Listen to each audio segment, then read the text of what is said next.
cuando asume el secretario de Comercio Interior, y comienzan las preguntas hacia el área del índice de precios.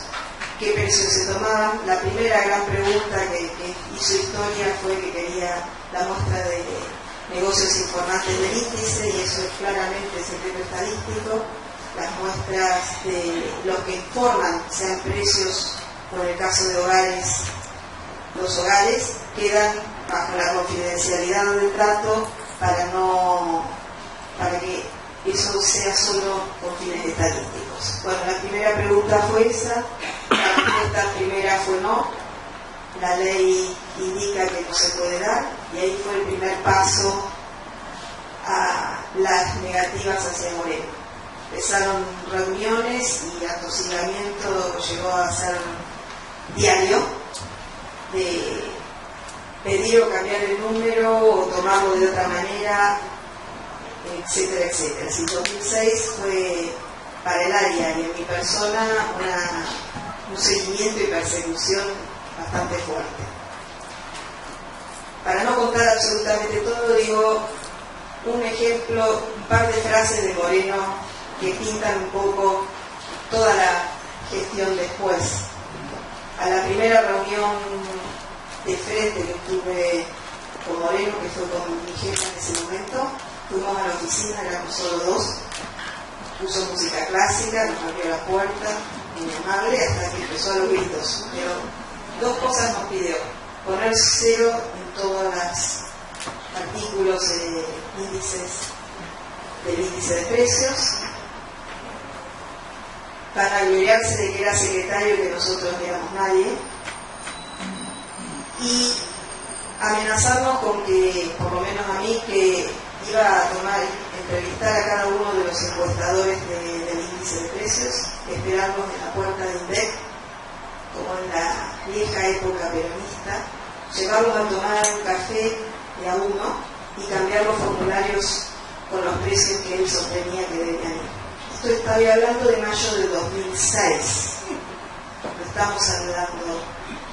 Según él, quería cambiar el índice simplemente porque le preocupaban los bonos ajustados al ser. Y ahí voy a omitir yo una opinión. Sé que muchos a lo largo del tiempo han dicho que esto que decía Moreno, y me lo dijo, estaba preocupado por los ajustados al ser.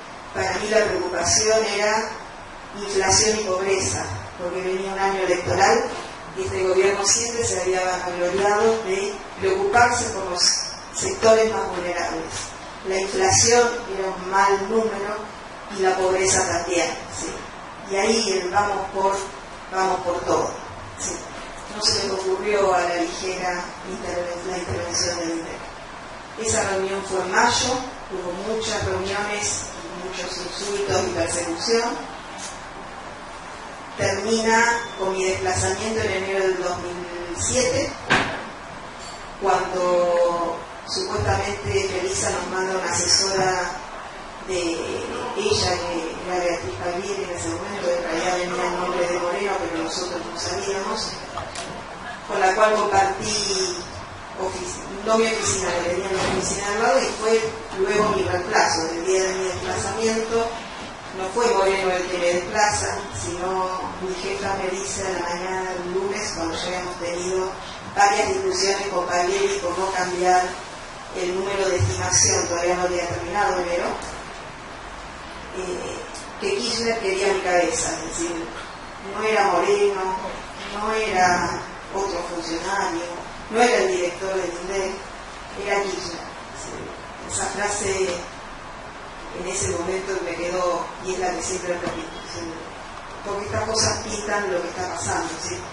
No es una casualidad los despidos que después vinieron o los desplazamientos. Conmigo termina, me desplazan del cargo crítico, pero me quedo en INDEC, yo soy la planta permanente.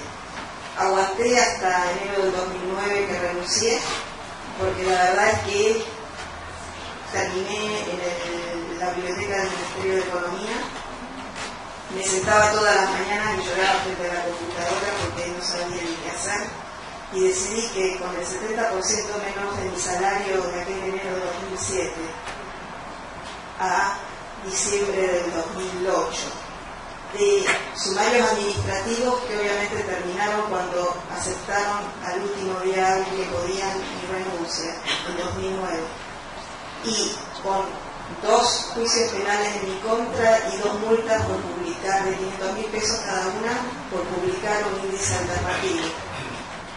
Uno se fue, es decir, yo renuncié y me fui en 2009, pero hoy todavía tengo un juicio penal y una multa. Es decir, nunca se acabó la persecución, nunca, ni un instante, ¿sí? De hecho, Moreno siempre mandó a su gente durante todas las semanas del segundo juicio penal a ver cómo iba el juicio, es decir, cómo iba el procedimiento. Son 9 años de persecución. Creo que hoy hablábamos un poco de que uno se termina acostumbrado, no podía jurar ni probar que mi teléfono está pinchado, pero aseguro que sí. Lo de mis hijos, lo de mi madre que ya falleció en este tiempo, etcétera. Mi psicóloga, mi psiquiatra, etcétera. Consecuencias de todo tipo, emocionales, de trabajo, me cerraron puertas, no solo acá, sino en el exterior, es decir, algunas que se saben, como la del Instituto de Estadística de Uruguay, que me quiso contratar y la directora del INDEC llamó a la directora del INE de Uruguay pidiendo que no me contrataran porque el gobierno argentino lo vería con malos ojos, y estamos hablando de septiembre del 2007. Eso lleva a que muchos se nieguen a dar trabajo, a reinsertarte en lo que sea, a hacer lo que sea, y aún en organismos internacionales y aún en el exterior. Sí. Cerrar puertas.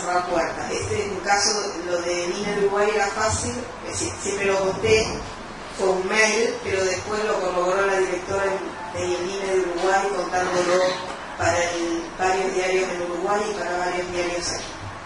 Digo, resumen, hasta acá llegamos, todavía hoy sigue la persecución.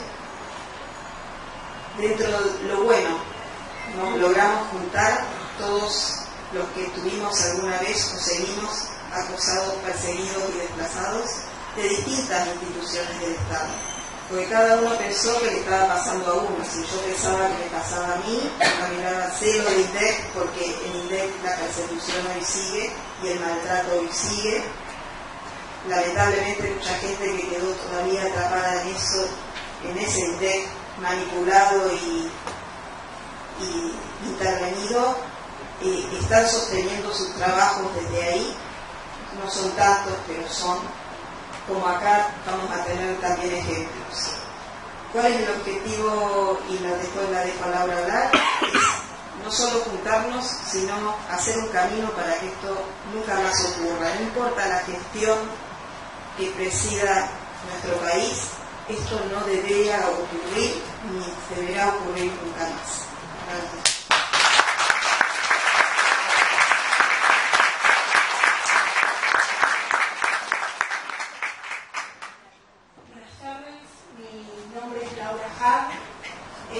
Yo trabajaba en la Secretaría de Energía, tengo 39 años, trabajo en energía, soy abogada, trabajo en energía desde 19 años, 13 años en la Secretaría de Energía, un tercio hoy de mi vida.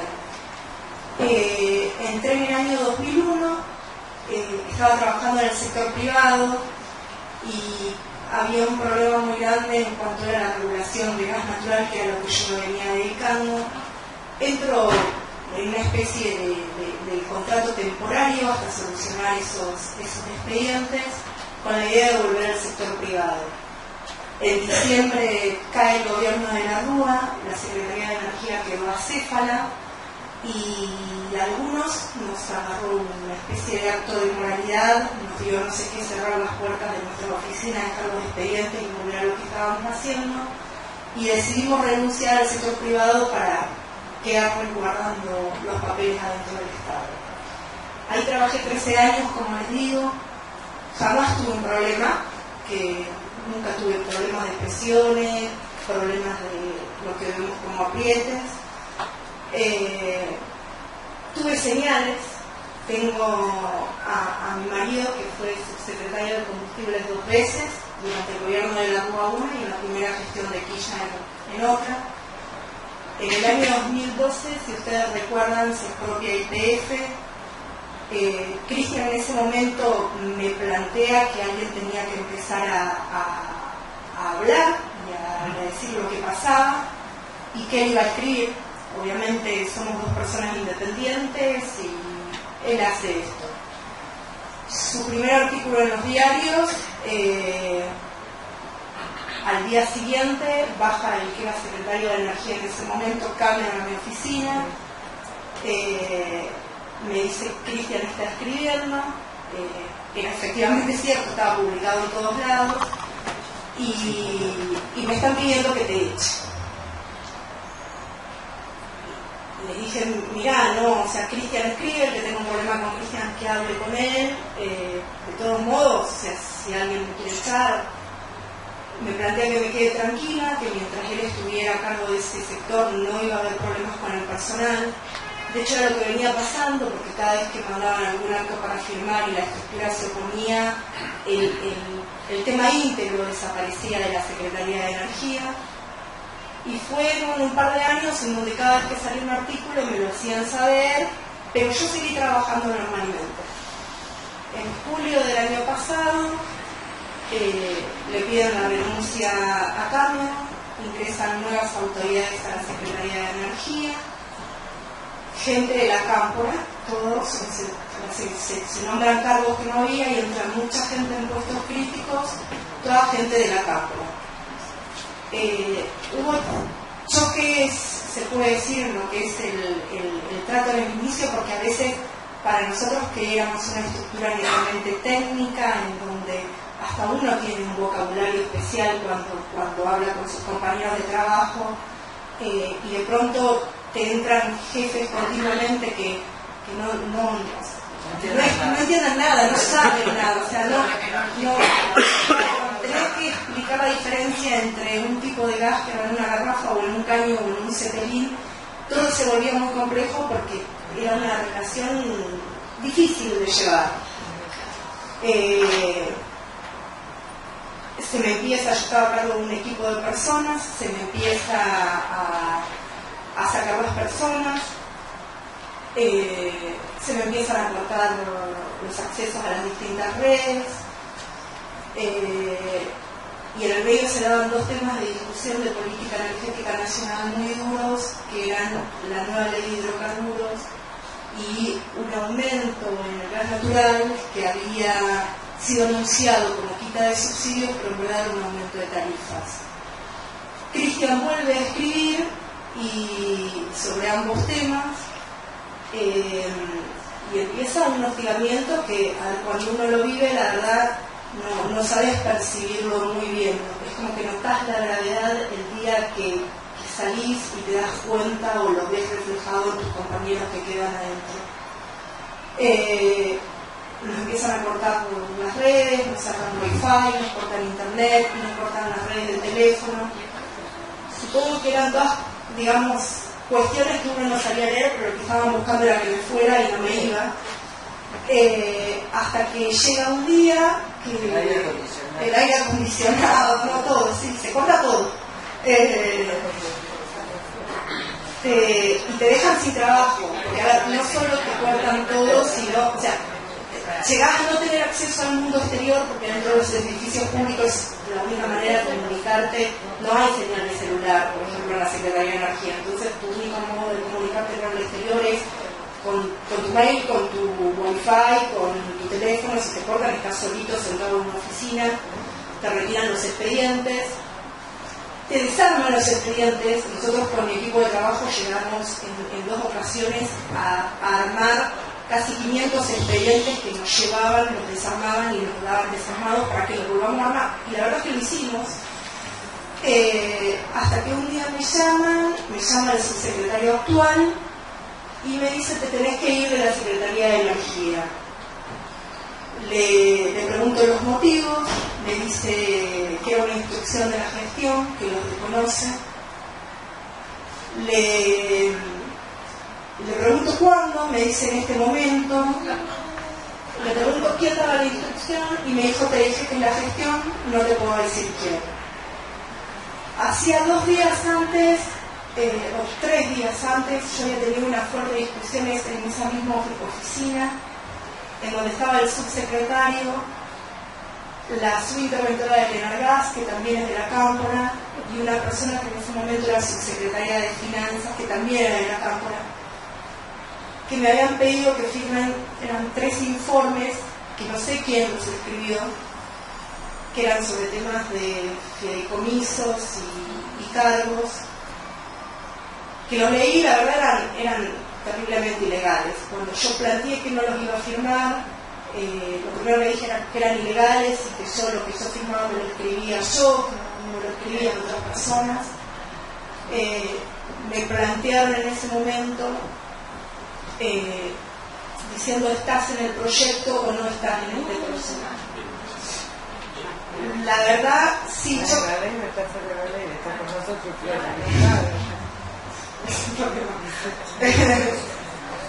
La verdad es que yo, la única respuesta que a mí me salió en ese momento fue decir, yo no me importan los proyectos de ustedes, yo tengo mis proyectos y no los voy a contar acá a gente que no conozco, pero claramente estos no son mis proyectos personales. Supongo también que era una forma de medir a ver qué pasaba conmigo, si yo era mujer de mi marido o esposa del proyecto, no sé. Sí, fue una cosa muy rara. Pero bueno, a los pocos días me llaman y me dicen que tenés que ir. Yo dije que no me iba a ir, que quería que me echaran como echan a cualquier persona de cualquier trabajo. Cuando bajo a mi oficina, ya sabía por mis compañeros y ya había gente de ATE que el problema estaba definido como político personal. Ya OPC me le había comunicado a mis compañeros que era un problema político personal con mi marido, que no iban a intervenir. Y no me fui, me quedé en mi oficina, me quedé esperando con mi equipo de trabajo. Nos terminaron de cortar todo lo que faltaba cortar y sacar lo que faltaba sacar de la oficina. Eso fue un martes. El viernes me llama otra persona. Se presenta un tal Marcelo Chávez, se presenta como la persona que a partir de ese momento se iba a ser responsable de los recursos humanos de la Secretaría de Energía. Y me dice, tenés que renunciar. De nuevo digo que no tenía motivos para renunciar y que de hecho ya me había echado, que simplemente estaba esperando una notificación. Me dice que ellos sabían que me había preparado para trabajar en una función pública, que trabajaba en regulación, y que me iban a mandar una carta documento que me iba a impedir a futuro trabajar en el Estado Nacional. Mi planteo en ese momento fue, bueno, mándenme la carta documento, la verdad tengo una vida, esto, me conoce la gente, mándenme la carta documento y me defenderé. Y me seguí quedando, y a la semana siguiente me llegó una carta documento a mi casa en donde dice que me rescinden un contrato sin justa causa. Sí, el poder. La verdad, mi primera reacción fue, o lo que primero sentí fue no entender dónde estaba. La verdad, uno está acostumbrado a discutir laboralmente, a muchas cosas, pero no está acostumbrado a que lo violenten, ¿sí? Yo no soy una cosa de mi marido, ni una extensión de mi marido, y tengo muchos años y he estudiado para que por otro lado me obliguen a firmar algo que no comparto. La primera reacción fue, como la de más o menos todos, encerrarme mal, meterme en una cama y no entender a dónde estaba parada. El primer impulso que a mí me dieron fue mis compañeros de trabajo más grandes, los que habían pasado por momentos muy complejos en la Argentina. A ver, debo decir que el sector energético es un producto muy chico, en donde mucha de la gente que todavía está dentro de la Secretaría es gente que viene de IPF cuando IPF era estatal. y que realmente han vivido momentos complejos. Y fueron los que en algún punto me decían, si vos con la edad que tenés no te vas a defender, ¿qué va a quedar para nosotros cuando nos llegue a nosotros? Y bueno, nada, traté de tomar contacto con los medios, me encontré después con pares, y sobre el principio de este año, cuando vimos que es muy difícil defenderse en el Estado argentino que tenemos, porque lamentablemente las instituciones que están creadas para defender a las personas y proteger derechos y hacer que no se discriminen y hacer que no se violente al ser humano están completamente cooptadas. Y debo decir que nosotros también, por respeto a la institucionalidad, vamos y presentamos papelitos y tenemos expedientes en todos lados, pero nos va igual que nos fue estando adentro. Pensamos que la mejor manera era constituirnos en algo formal para poder llegar a algún organismo internacional y para poder representarnos entre todos nosotros. Esa es mi historia. Yo después les cuento cuáles son los objetivos de la ONG y cómo estamos funcionando. Como dijo Graciela, uno lo que pasó. Si me hubieran dado a elegir, obviamente hubiera preferido no transcurrirlo, pero está. Y nosotros lo que queremos es que estas cosas no pasen más, que no les pasen a nadie, ni con este gobierno ni en ningún otro. La verdad es que nosotros pedimos colaboración a los que tienen o a los que han sido elegidos por el pueblo y lamentablemente todo lo que nos escucha es solo oposición. Lamentablemente porque son muchos los representantes del pueblo. Pero adentro hay gente que está sufriendo y eso tiene que saberse. Uno cuando se va sigue perseguido. A mí me entraban las casillas de mail, tengo denuncias, me han seguido, denuncio, pero uno sigue y la vida sigue. Pero adentro hay gente que está como estuvimos nosotros y no tiene que pasar, no puede pasar.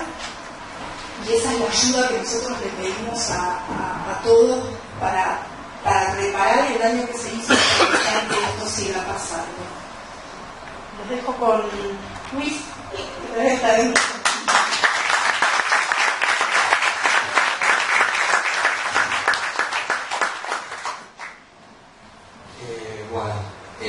Mi nombre es Luis Casoria, yo soy el último que se sumó a la ONG. Estoy acá hoy de casualidad, en realidad,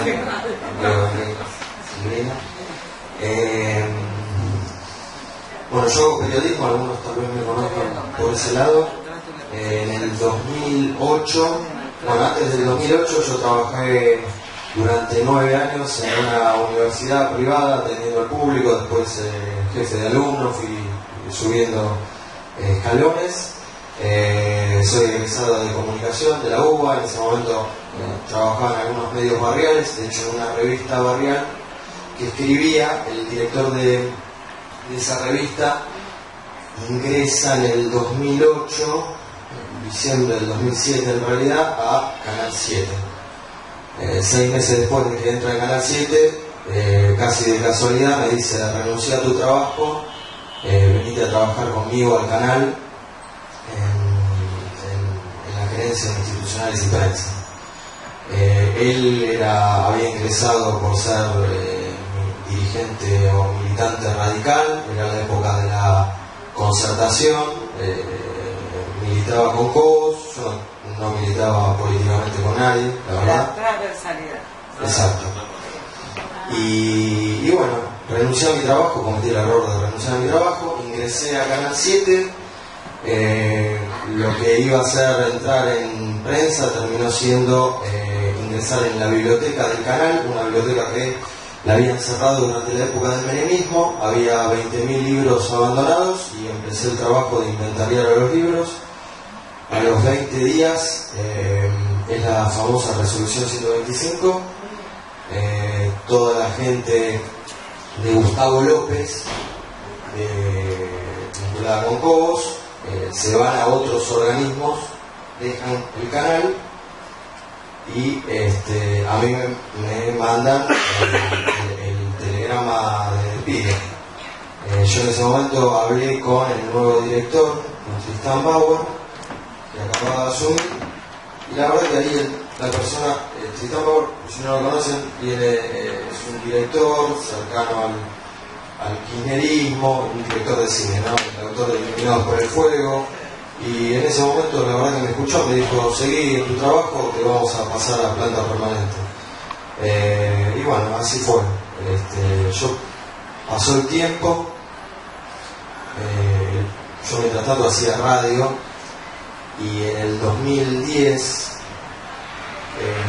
muere Kirchner, antes asesinan a Mariano Ferreira, y escribo mi primer nota en el Perfil.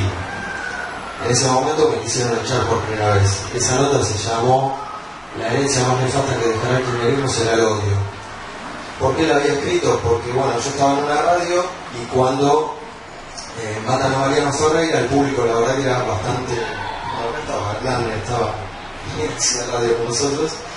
El público era bastante... justificaban el asesinato y decían de que le habían tirado un muerto a Kirchner. Era un público de izquierda, supuestamente progresista y demás. Y bueno, entonces escribí esa nota.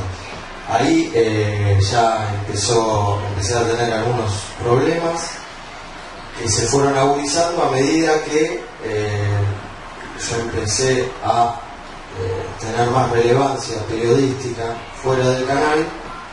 Pero había un problema. En la gerencia en la que yo estoy hay 20 empleados y realmente trabajaba 5 personas. O sea, hay muchas personas que realmente tienen muy buenos sueldos, pero prácticamente no trabajan, y el gerente de turno necesita de alguien que trabaje. Y aquí estábamos un grupito que hacíamos muchas cosas. Yo estuve, por ejemplo, a cargo del stand de la televisión pública en la Feria del Libro durante 3-4 años, y llevamos un montón de personas, actores, actrices, periodistas, hicimos charlas de debate, que si lo veo hoy a la distancia no lo puedo creer, porque llevamos a todo el mundo, algo que hoy sería imposible. Y bueno, incluso también después pasó todo lo que pasó, pero con la inocencia, ¿no?, de aquel momento, claro que el Estado somos todos, o que el canal es público y demás, pero el panorama político, y fundamentalmente en el canal, se fue politizando partidariamente cada vez más, se agudizó más, y empezó a desembarcar gente de la Cámpora. El primero es Santiago Álvarez, hoy titular de Telam. Él cae en la gerencia de noticias y ahí empiezan a caer la gente de la Cámpora. En su momento, en el 2012, en diciembre del 2012, yo tengo una primera charla en la que me dicen si podía renunciar y irme a trabajar con la nata. Y en ese momento la verdad que fueron varias semanas de que dije: no sé, no aguanto más esto. Bueno, porque mi jefe en aquel momento me decía: te van a cagar a trompadas, esto va a terminar mal. Y de hecho, bueno, en la puerta del canal me robaron las ruedas del auto, una vez 2 ruedas, otra vez me rayaron todo el auto. Todos autos de lujo y un Corsa 2006, el único rayado era el increíble. Pero bueno,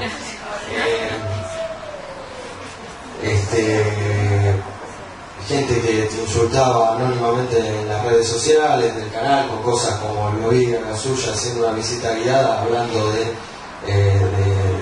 los militares, porque bueno, obviamente yo soy autor de un libro, El negocio de los derechos humanos, y asocian que eso reivindicara la dictadura. Pero bueno, lo discutís y es una pérdida de tiempo, porque no entiendo. Pero pasó el tiempo, mi jefe se terminó yendo.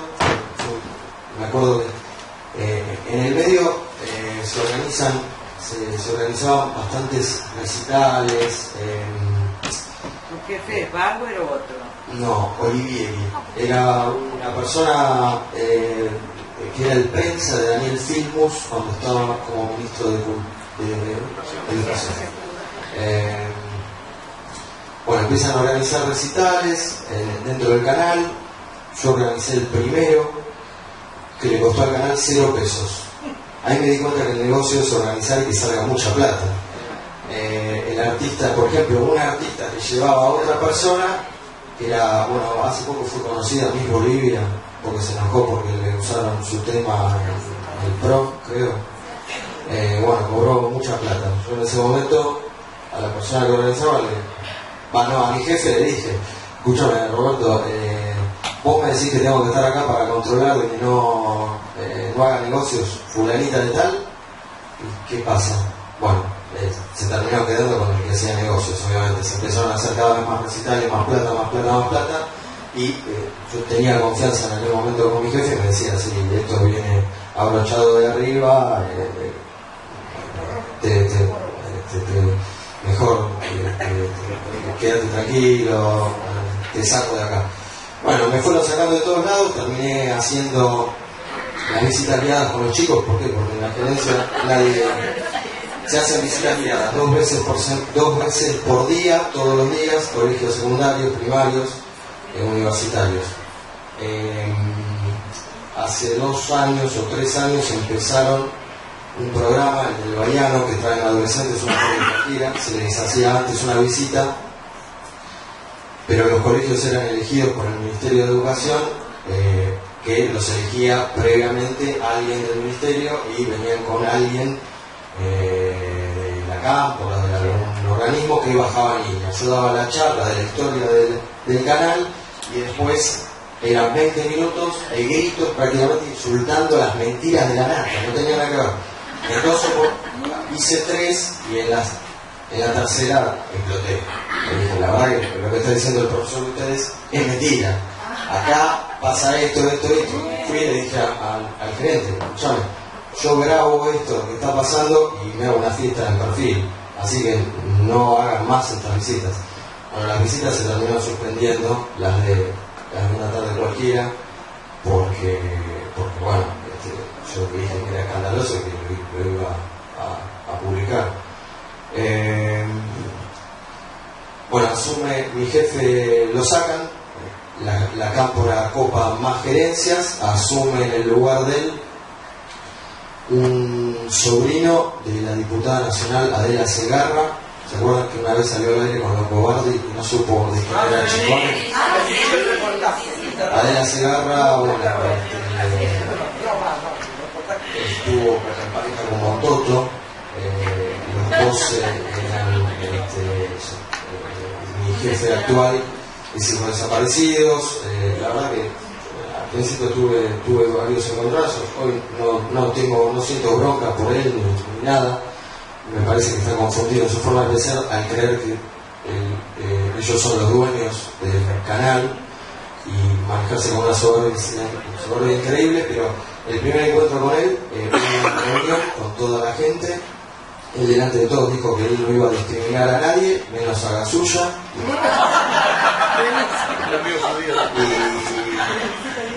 Y bueno, en diciembre del año pasado estatizan la Universidad de las Madres y la nata me lleva al programa de radio. Al día siguiente me manda a llamar Pose y me dice, hoy tengo que escuchar Radio Mitre, ¿te voy a escuchar en Radio Mitre? Y le dije, no, escuchar cualquier radio, no, hoy no estoy.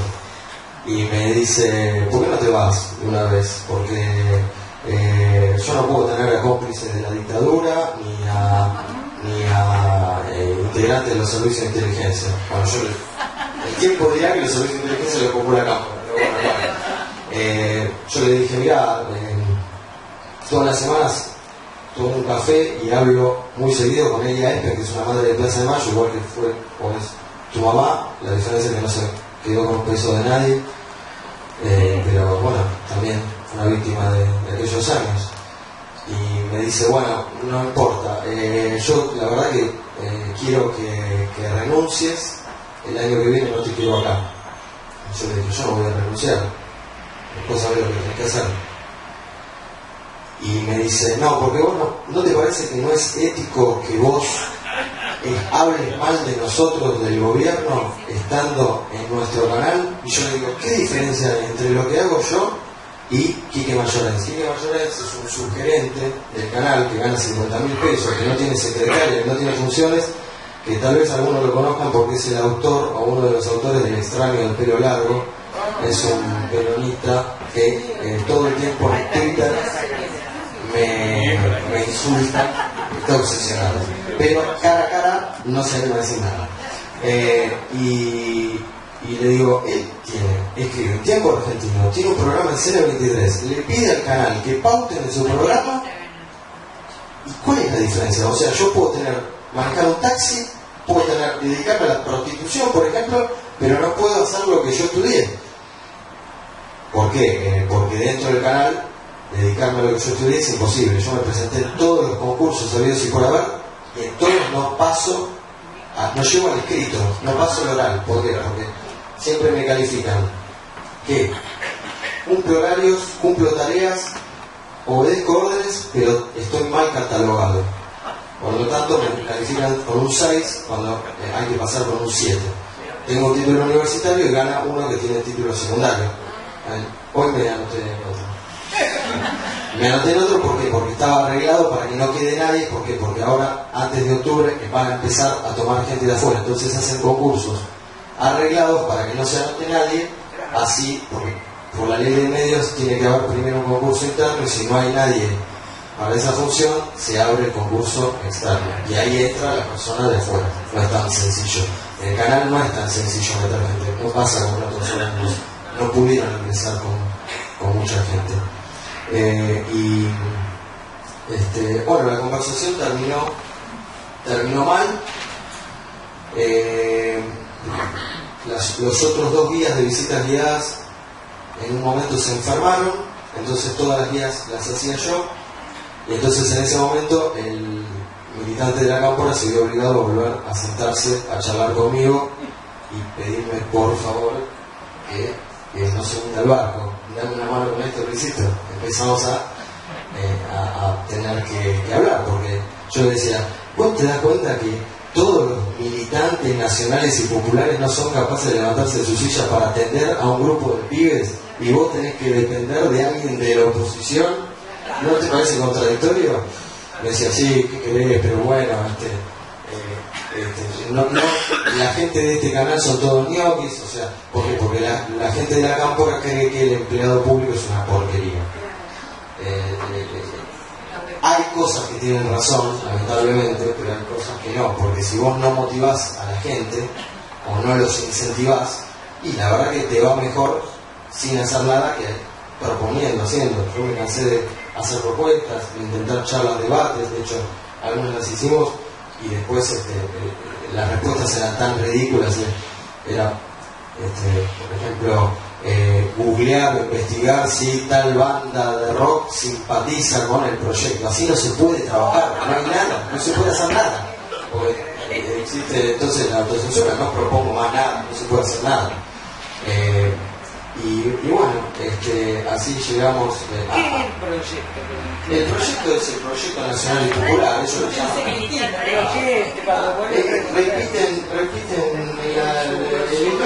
el eslogan. Por ejemplo, Es para la gilada, ¿no? vos lo sabés, se convence, ¿sí? Hace 15 días el sugerente que antes les nombraba insultaba en las redes sociales a Daniel Scioli. Fue hace 7-8, 20 empleados colgados de los hombros de Daniel Scioli. Ahora son todos sciolistas, hasta los camporistas. Pero bueno,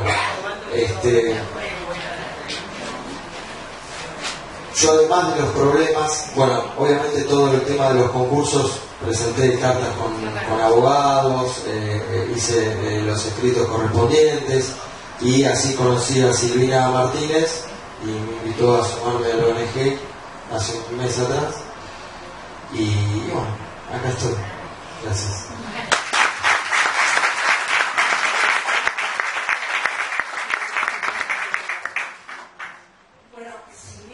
Silvina Martínez es otra integrante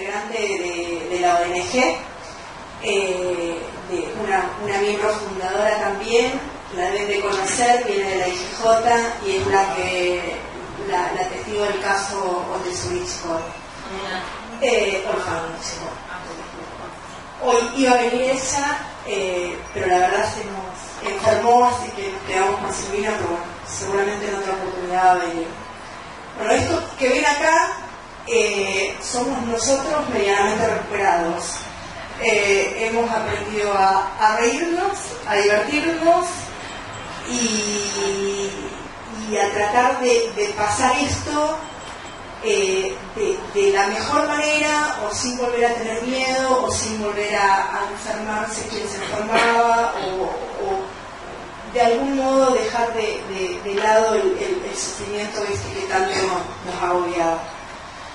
Les decía, cuando nosotros a principios de años decidimos constituirnos en ONG, la verdad es que lo hicimos porque empezamos individualmente a recibir muchos reclamos. Lo que nosotros hoy les contamos es lo que les pueden contar muchísimas personas. A nosotros nos escriben por medio todo el tiempo nos estamos reuniendo con gente que quiere denunciar, que se anima y que de hecho ya ha ido a distintas audiencias a presentar sus casos, y otros que no, que están en una situación de parálisis absoluta, con mucho miedo, muchos que se enfrentan a casos de corrupción y que quedan ahí paralizados y hostigados por la misma situación. Y frente a esto y a la gran cantidad de gente que empezamos a conocer y que vimos que se incrementaba mucho más este año en forma paralela con el ingreso de integrantes de la Cámpora, digamos, se daba de la mano, unas contracaras, decidimos formalizarnos. Los objetivos de nuestra ONG son, primero, poder ayudar, porque no hay peor cosa para un ser humano que pasar este tipo de situaciones solo. Y cuando nosotros decimos solos, en algún punto nosotros hoy conocemos más gente y nos conoce más gente, porque nosotros éramos empleados que todos los días estábamos detrás de una computadora calculando números, haciendo temas de energía, el periodista, cumpliendo nuestro trabajo. Por ese motivo nosotros decidimos que la mejor manera de poder enfrentar este tipo de situaciones es de manera grupal, por eso nos llamamos juntos y por eso estamos tratando de recibir a todos los que estén pasando situaciones similares y en la medida de lo posible ayudarlos también. El segundo fin que nosotros tenemos es tratar de concientizar a la sociedad sobre esto. El daño sobre un ser humano cuando se violentan sus derechos cívicos traspasa lo laboral, ¿sí? Nosotros hemos perdido nuestros trabajos, pero esa gotita de violencia cala en lo más profundo de un ser humano, y la sociedad tiene que tomar conciencia de que nos tenemos que tratar de defender entre todos, que tenemos que tratar de defender los derechos cívicos de las personas entre todos. No importa que pensemos de qué ideología seamos, sino que hay derechos que se tienen que respetar y la sociedad tiene que tomar conocimiento que esto hoy pasa en nuestro estado, que le pasa a muchísima cantidad de personas. Y nuestro tercer objetivo es poder llegar de algún modo a lograr un orden institucional. Yo les decía, nosotros estamos en un país democrático y las instituciones están creadas para la democracia. Existe el INADI, que es el organismo donde uno va cuando lo discriminan o los persiguen. Existe la Fiscalía de Investigaciones Administrativas, bueno, existía, ahora la desarmaron, una oficina de violencia del empleado público que funcionaba y se desarmó hace 2 meses atrás. Está la CIOT, que es un organismo multisectorial formado entre el Estado y los gremios, que también funcionó en su momento y ahora también dejó de funcionar y hay solo una chica atendiendo, pero no hay nadie cumpliendo funciones. Con lo cual, pareciera que los organismos creados están, pero están completamente desarmados o completamente cortados. Entonces, no solo es muy difícil para uno ir a buscar una defensa en esos lugares, porque uno va a denunciar a la boca del globo, o sea, te volvés a meter adentro, sino que también como país se va a complicar muchísimo esto cuando nosotros querramos saber qué pasó y a quiénes le pasó, porque no hay registros. Cuando se desarma la oficina de violencia, los registros desaparecen. Y nosotros, el conocimiento que vamos teniendo es a través de contactos y en cierta medida gracias a los medios, que es lo que nos han permitido a nosotros ir llegando al resto.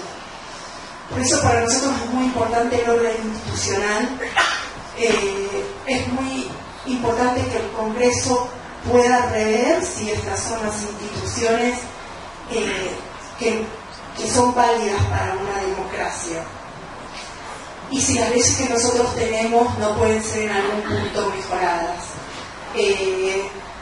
La verdad es que nosotros individualmente hemos podido probar que no funciona la institucionalidad en esto, que las leyes no se cumplen y que los organismos, los que tienen personal adentro, responden al mismo Poder Ejecutivo. No hay un lugar válido para las denuncias.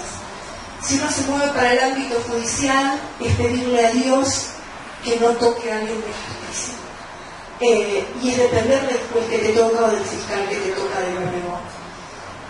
Con lo cual, nuestro intento hoy de salir a esto, para lo cual también necesitábamos formalizarnos, es llegar a hacer denuncias en organismos internacionales. Nosotros quisiéramos poder demostrar que esto es que no es que afecta a personas particulares, sino que es un método sistemático del Estado Nacional que está pasando en un país que vive en democracia, donde hay derechos que no se respetan.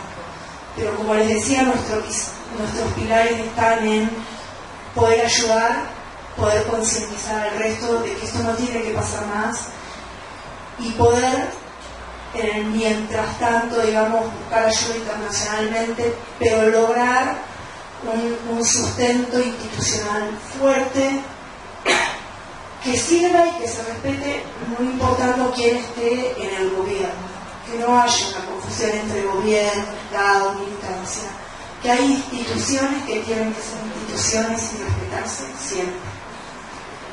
Así que bueno, nada. ¿Hay mucha inseguridad la gente? Sí, la gente tiene muchísimo miedo. No, la gente, la cámpora, ¿qué edad tiene y si demuestran mucha inseguridad? Mi experiencia en la Secretaría de Energía, a ver, jóvenes de mi edad, Ser joven de tu edad. de 40 años, entran autoridades con gente que tiene mi edad que no tiene noción. O sea, para darte una idea de lo que estoy hablando, en energía se compartan ideologías, no se compartan, pero siempre las autoridades fueron gente del sector, gente que cuando entraba sabía de energía.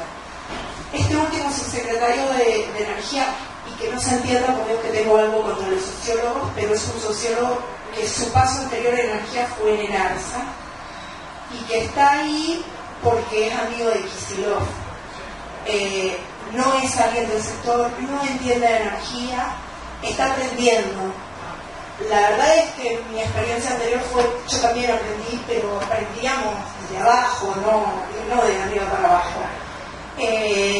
Y después se llena de gente que cae de donde cae. Algunos vienen de una universidad de tal porque es amigo de tal, otro que lo conoció a tal, otro que... Pero nadie conoce. No, nadie. Y decimos una cosa, hay mucha inseguridad en ellos, esa soberbia. Es soberbia. Se produce, a ver, en energía, y al menos por lo que vamos viendo los otros organismos, lo que se produce es una especie de aislamiento. Son muchos, pero muchos en serio.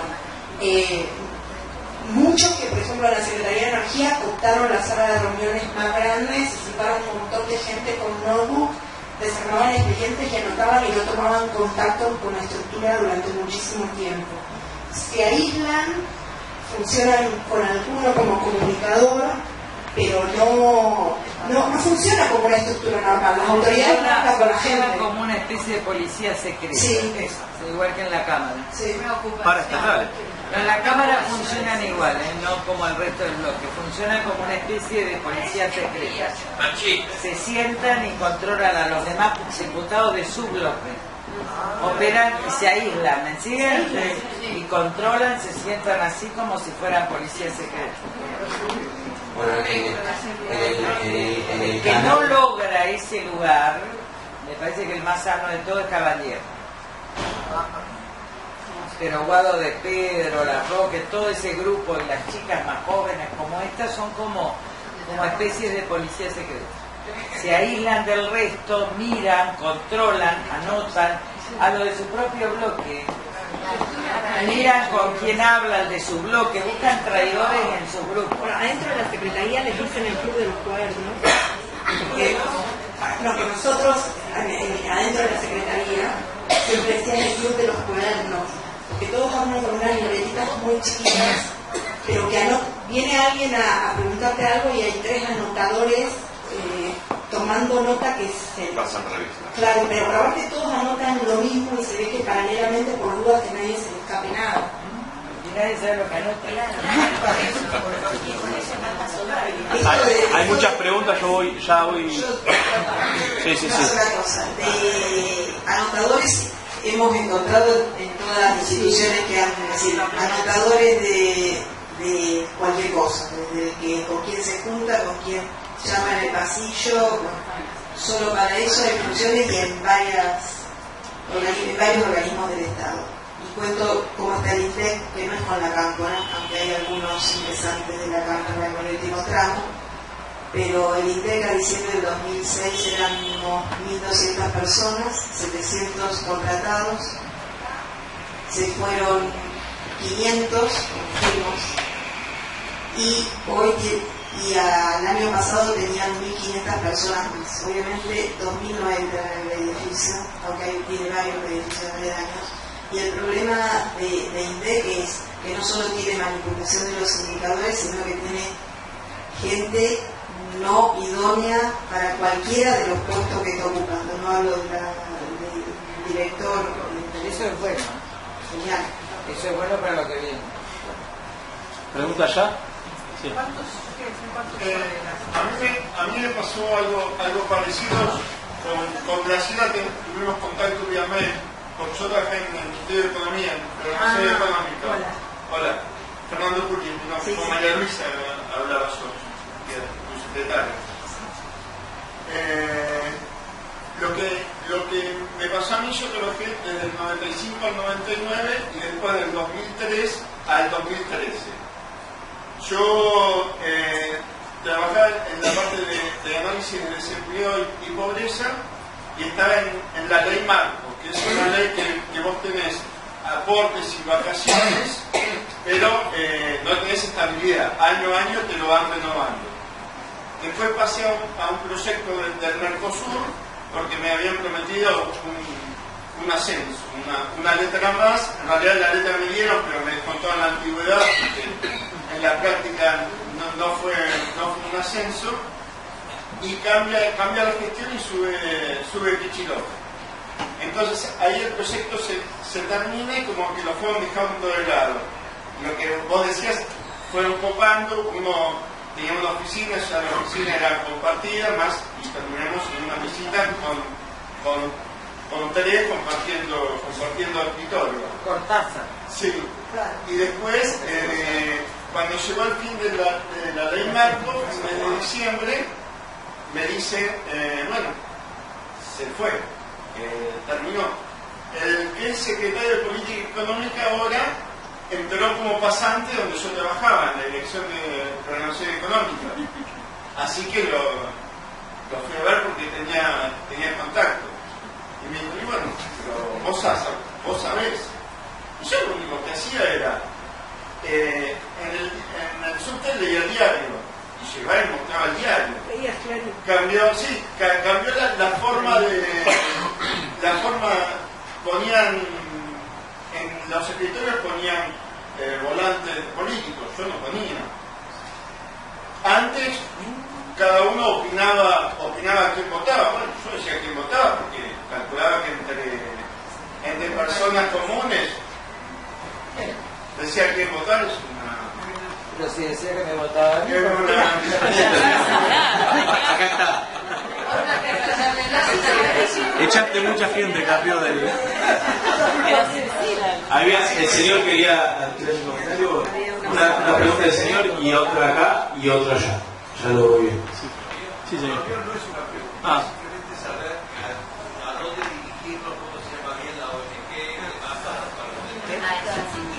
y cuenten con toda esta gente. ¿Cuántos son en la ONG? A ver, bueno, primero nosotros nos llamamos Juntos por el Trabajo en Libertad. A ver, y que se entienda que en libertad para nosotros no es hacer cualquier cosa, es trabajar como hemos trabajado toda la vida, cumplir el horario, cierto respeto sobre el resto. Tenemos una página en Facebook que se encuentra por Juntos en el Trabajo en Libertad, una casilla de mail que lleva el mismo nombre, @gmail.com, y en Twitter somos @juntostrabliber. Es medio raro, pero son las opciones, dentro de las opciones en las que más combinada. Trab de trabajo,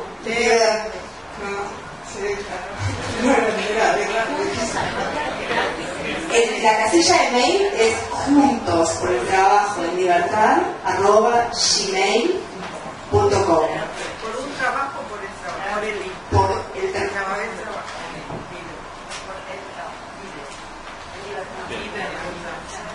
Alguien había preguntado, ¿cuántos éramos? Nosotros integramos como miembros fundadores Graciela de INDEC, IGJ, Cancillería, Secretaría de Energía, somos 6 fundadores. Ahora entró Luis, que también va a entrar, tenemos que hacer un cambio de estatuto, hay que modificarlo, pero entra también como miembro. Ay, no, por Dios.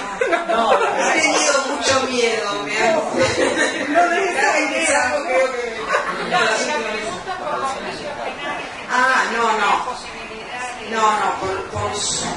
el primer juicio penal que tuve en contra fue en 2008 y terminó en 2010 con cargos inventados, pero terminó, y el que está hoy en curso es por agiotaje, que lo presentó Moreno por publicar el índice alternativo. Algún día las hojas había que publicarlas. En septiembre del 2012 quedó nula la causa según la fiscal y el juez, y a los 5 días hábiles se presentó como querellante Moreno. Y cuando se fue Moreno en diciembre del 2013, en febrero del 2014, para que quede claro que no es Moreno, se presentó la Secretaría de Comercio Interior, la persona de Costa, para seguir el curso del juicio penal. Porque Moreno se había presentado como persona, digamos, el querellante era persona, no como secretario de Comercio. Entonces, para poder seguir la causa, tuvieron que presentarse ellos desde febrero del 2014. Ellos siguen bien. La persecución es de ese lado, digamos, del impedimento, de mucha gente que aún hoy no quiere que trabaje mi nombre en ninguna parte, hoy, no hace 8 años, no hace 7. Y muchos trabajos en el exterior. Yo he sido asesora para la elaboración de indicadores de estadística pública, y hay países en los que, esto no lo puedo probar, pero hay países en donde yo iba que no quedé para el asesoramiento simplemente por una buena voluntad con Argentina, digamos. Ese tipo de... Después, persecución, digamos, el señor de la CIDE que vive en la cuadra de mi casa le avisó a uno de los negocios que compro, hace 25 años que vivo en el mismo lugar, diciendo que sabía todos mis datos. Pero bueno, digo, eso es amedrentamiento, no es para otra cosa. Pero la verdad, perseguido hasta cuanto tu hija la perseguían, fuiste vos que contó esto. A mi hija la amenazó Felisa. Sí, porque yo lo he hecho con el Soncapa. A mi hija Sofía, cuando en el 2006, yo todavía no estaba desplazada del cargo, me había tomado lo que se llama en la administración pública un ausente económico en un día de vacaciones de invierno y llamó Felisa. En realidad estaba presionada detrás por Moreno, que le gritaba Moreno atrás a ella. Todos llamando a mi casa, estaba el director de Mindel, estaba el director, mi jefa, todo mi equipo. Una pregunta era de lo más tonta que lo podía contestar cualquiera, pero Moreno tenía la obsesión de que la respuesta tenía que venir de mi lado. Entonces empezaron a llamar a mis celulares. Yo estaba en un lugar donde no tenía señal y llamaron a mi casa, atendió a mi hija. Y mi hija contesta lo que cualquier hijo le dice. Las madres le decimos todo lo mismo, imagino. No le teléfono a nadie, no sabes nada, no sabes dónde estoy, etcétera, etcétera. Y llama a Felisa y ella le dice que no sabe dónde estoy, que el celular no lo tiene, y entonces Felisa uno le grita y le dice: ¿vos sabés con quién estás hablando? Con la ministra de Economía. ¿Sabés lo que te puede pasar por mentir? Y ahí... Chorra,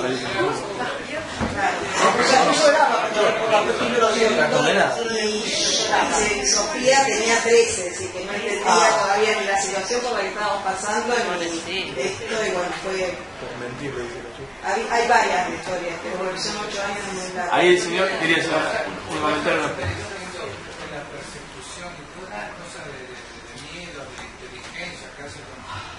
IPF que están ahí con energía, tienen grupos enteros y hacen inteligencia. ¿No sería bueno invitar a Milán y los asesores de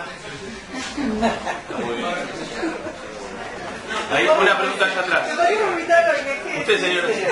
Claro, ahora lo podría aclararlo. Que antes que nada, que creo que es un poco un sentimiento que nosotros, de la mayoría, me siento solidaria en principio con ustedes, que menos, ¿no?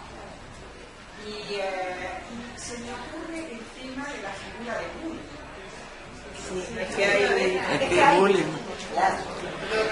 En verdad nosotros siempre planteamos, porque muchas personas nos han dicho que es una especie de bullying. En verdad es mucho peor, porque nosotros siempre decimos el bullying es... No, pero además se ejerce hasta un determinado momento.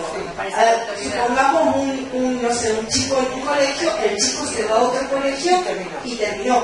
Esto no terminó para ninguno de nosotros, se reconvirtió. Porque no ejerce la autoridad en este caso. Claro, pero además, a ver, esto es cuando uno está en un lugar determinado que funciona como un bullying, porque te molesto, te saco, te pongo, te rompo, te corto, funciona como bullying, pero cuando vos ya no estás ahí, se convierte en algo mucho peor, porque vos enfrente no sabés, o sea, no ves a nadie, pero sabés que tenés un aparato estatal que algo en algún momento te va a hacer, no tenés en claro qué, y te hacen, o sea, te aparece un trabajo y después del mismo trabajo te llaman y te piden disculpas diciendo: mirá, la verdad, si querés te puedo dar el trabajo, pero no me aparece tu nombre en la factura. Y empiezan a pasar cosas así, y eso, digamos, excede el bullying. Eso es una persecución, no es persecución política. Si les parece, hacemos últimas 3 o 4 acá. ¿Hay una señora? Sí, la pregunta tiene que ver con... Les quiero contar de la historia de la cámpora. ¿Qué piensan que tienen ellos? Si los representantes de la cámpora, que ustedes han visto cómo actúan, bueno, ahora el limita se fue, ¿no? Pero... ¿ellos tienen alguna ideología propia que responden a ella o responden a órdenes que les baja el Ejecutivo estrictamente? ¿Ellos piensan y me cuenta o responden a la... Todos soldados? Porque lo que nosotros estamos contando, a mí no me pasó con la cámpora, pero a todos los que vienen contando de la cámpora, toda la metodología es sistemática y se repite. Es decir, Paglieri me decía: recibo órdenes, y yo cumplo órdenes. No me importa lo que me explique, cumplo órdenes. En la IPJ el otro día decían, me lo dijo, me mandó Máximo, es decir, las órdenes desde arriba y a veces ni se sabe con quién. La obediencia de vida. Pero eso será realmente orden de arriba, o yo te digo, me dijo Lilita y como vos no le vas a preguntar a Lilita porque no tenés llegada. Yo, por mi experiencia, te diría que sí, viene de arriba. Te digo, porque la filosofía son verticalistas, militaristas, autoritarios, están convencidos de la obediencia de vida. Si les dicen tenés que matar, matan, y repiten eslogans y frases hechas. Igual la mejor definición de la cámpora creo que la hizo Lucas Carrasco, que es: les encanta tener una buena secretaria, los mejores sueldos, irse de vacaciones al exterior y después se llenan de la boca hablando de lo nacional y lo popular. Pero en Canal 7 no pudieron pasar de todo porque hay 3 gremios muy fuertes que bueno, no son nenes de pecho, no son santos, pero son complicados. Pero recuerden ustedes lo que le pasó a Juan Micheli simplemente por hacer una pregunta, y en ese momento no hubo solidaridad ni del noticiero ni de los empleados, que después sí, los empleados del noticiero después sí hablaron de censura, de notas pautadas y demás. Pero en el noticiero del canal pasó algo que es bisagra, que nunca había pasado antes en la historia del canal público, ni en la época de Menem, ni en la de la dictadura. ¿Por qué? Porque pusieron al frente del canal de noticias a una persona que simplemente había llegado por ser el murguero preferido de la presidenta, que es Carlitos Figueroa. Era el murguero y se hizo muy conocido porque cuando murió Néstor dio un encendido discurso.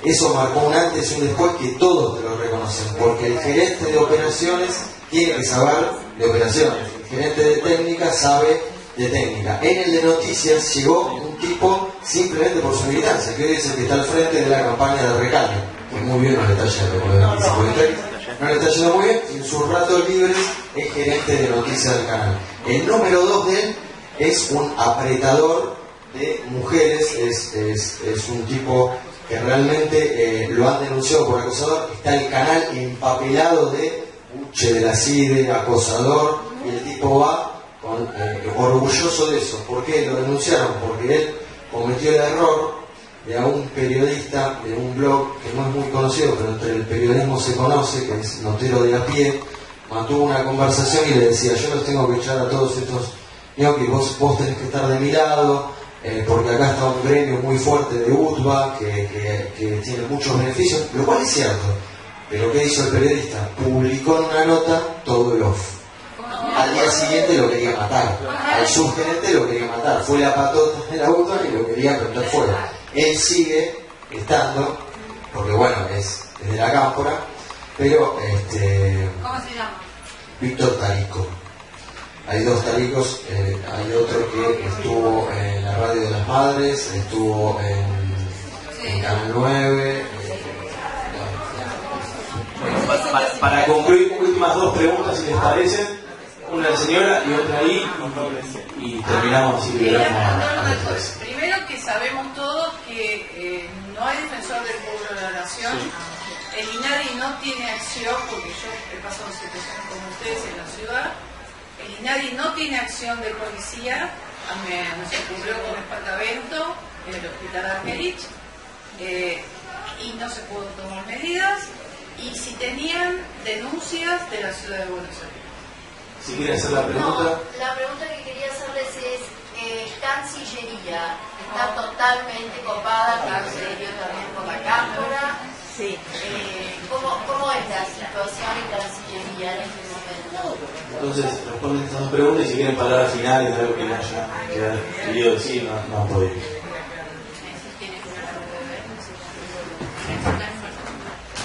Cancillería es uno de los que está sumamente cooptado y empezó la incorporación de la cámpora como del 2011. Lo que sabemos por las chicas de Cancillería es que yo les pregunté a diciembre del 2011 eran alrededor de 3.000. No, del año pasado. Bueno, supongamos que es 2014 eran 3.000 y hoy son 8.000. Bastante cada por la cámara, no sé en qué proporción, pero sé que los de carrera en 2006 representaban el 35% de la dotación de los 3.000 personas y hoy representan solo el 11%. En Cancillería hay mucho acoso, hay mucho más miedo es decir, hay varios organismos donde tienen mucho miedo y que uno quiere denunciar. Uno de los organismos es Cancillería. Mi hijo trabaja en Cancillería y no los pasan de empleados comunes, hagan lo que hagan, años.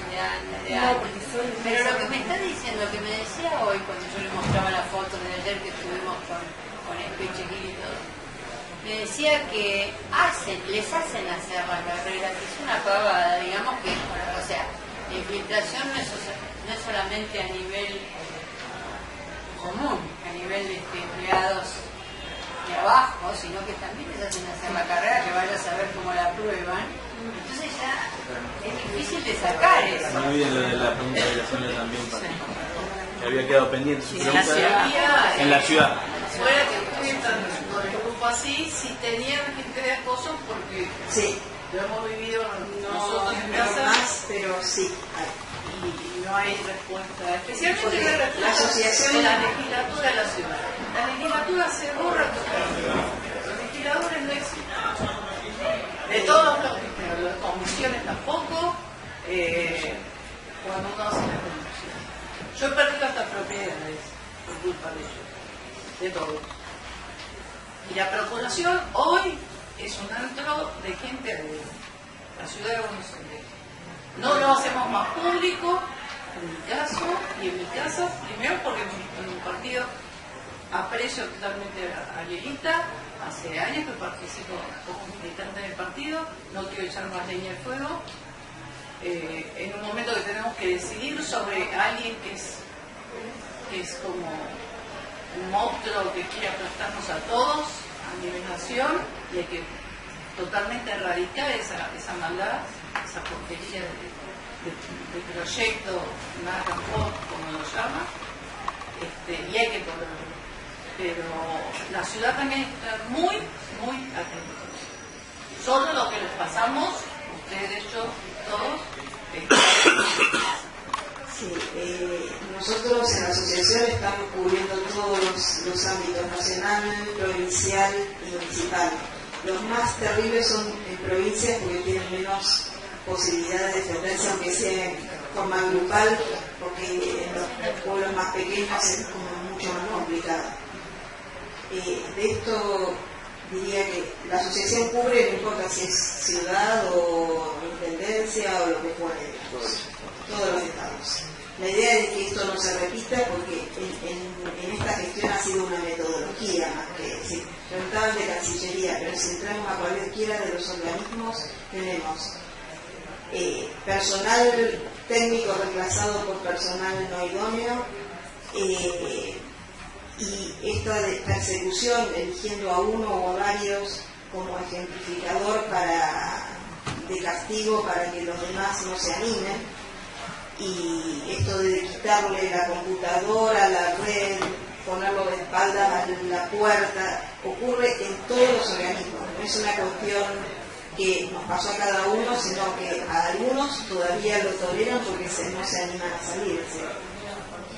Entonces, a eso apuntamos, a que esto no ocurra, sea del tipo de cosa que sea, digamos, de la persecución que fuere. Bueno, terminamos. Gracias Luis, gracias Laura.